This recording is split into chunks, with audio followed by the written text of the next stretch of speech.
Karibu katika channel yako pendwa ya Feaboy kwa update zote kuhusu ajira, elimu pamoja na mbinu mbalimbali za kuweza kutengeneza pesa kupitia simu yako ya mkononi.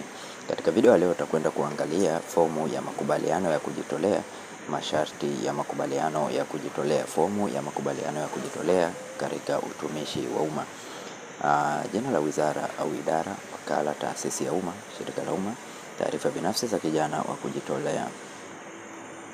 Jina la kijana wa kujitolea, tarehe ya kuzaliwa, jinsia, namba ya kitambulisho cha taifa, mahali pa kuzaliwa, wilaya, mkoa, mahali pa kuishi, anwani, msimbo wa posta, mji, simu, sifa za kielimu. Je, wewe ni mwenye ulemavu? Tafadhali weka vema sehemu, taarifa za mtu wa karibu, idara, kituo, majina ya wadhamini, watumishi wa umma, muda wa kujitolea, muda wa kuripoti kazini, maelezo au mafunzo, usimamizi, uwezeshaji, mwenendo, ratiba ya kazi, utunzi wa siri na taarifa mbalimbali,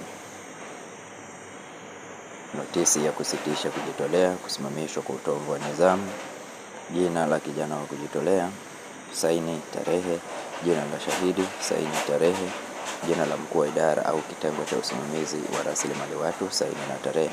Kiambatanisho namba 2, fomu ya ufuatiliaji, tathmini na utoaji ripoti, jina la taasisi, jina la kijana wa kujitolea, chuo alichosoma, fani aliyosomea, muda wa mkataba, idara aliyopangiwa, changamoto, mapendekezo.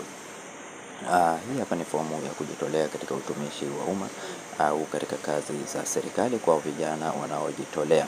Hakikisha unabonyeza neno subscribe, una like video hii na una share video hii. Asanteni na karibuni.